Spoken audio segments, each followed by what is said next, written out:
Guys, good morning. Sana makatulong po itong aking ginagawang video ngayon. Ayan po, sa mga baguhan po, sa mga gusto matutong magkalas ng baboy. Ayan po, step by step po tayo. Ayan, magkakalas po tayo ng kalahating baboy.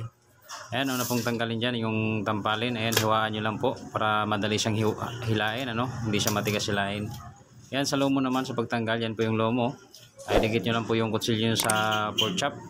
Ayan, ganyan lang po pagtanggal, guys. Ayan, at paghatiin naman natin sa tatlo yung baboy.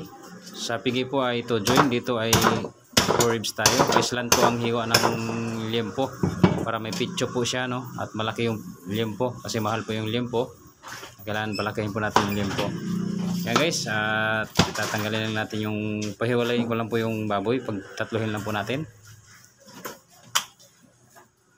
Ayan guys, tapos ko na pong napaghiwalay at napagtatlo ko na po at unahin ko lang po itong liempo at saka pork chop. Ayan, ganyan lang po maghati ng pork chop at liempo guys, kailangan yung pinaka bilog niya ay huwag tamaan kasi pag yun nasira ay pangit na po yung pork chop, hiwalay na po yung balat saka laman, hindi na siya maganda pang display. Ayan, napaghiwalay na po natin yung liempo at saka pork chop. Ayan guys, tabi lang po natin at sunod naman yung pigi. Yun naman ang una nating idipon, tanggalan lang po natin ang patang likuran. Tanggal ko sa patang likuran guys, pa-island po yan. So po yan sa joint. Ayan, natanggal ko na po yung patang likuran at dito naman tayo sa pagtanggal ng balakang.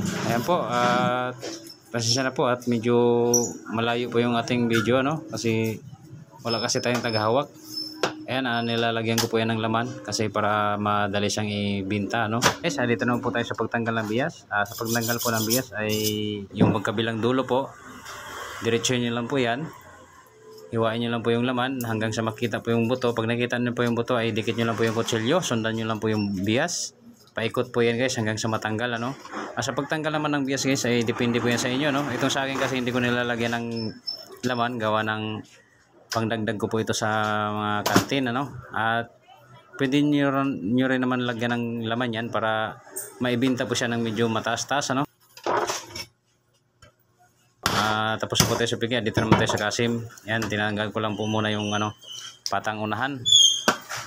Yan po, ganyan lang po magtanggal ng patang unahan, Ayan, sunod ko naman po yung spare ribs. Sa pagtanggal po ng spare ribs ay medyo malaman din po. Kailangan po nating lamanan para maganda po siya, madali po siyang ibenta. Pagtanggal po ng spare ribs guys, ay kailangan po ingatan po natin yung kasim natin na hindi masira, hindi po madurog.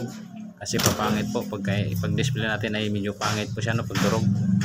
Ayan, natatanggalan ko lang po ng laman-laman sa ibabaw yan, mga taba-taba para makita po natin yung tanda kung saan natin hiwain na nandun po yung join ng paypay at saka yung karugtong ng patang unahan, pinaputulan natin.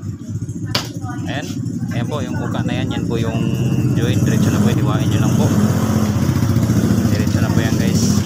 Ayan, unahin ko lang po pagtanggal yung paypay.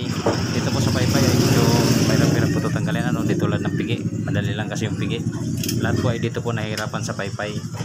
Hiwaan nyo lang po sa gitna at kayasin nyo po yung mga litid-litid ay kailangan po masimot po yan, matanggal po yan para wala pong maiwan paghila sa paypay, Ayan guys, sundan nyo lang po yung aking ginagawa at sana po ay makatulong po sa inyo, lalo na po sa mga baguhan, sa mga gusto pong matutong magkalas ng baboy.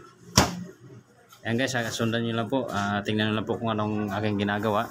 And maraming salamat po sa inyong lahat. God bless you all po.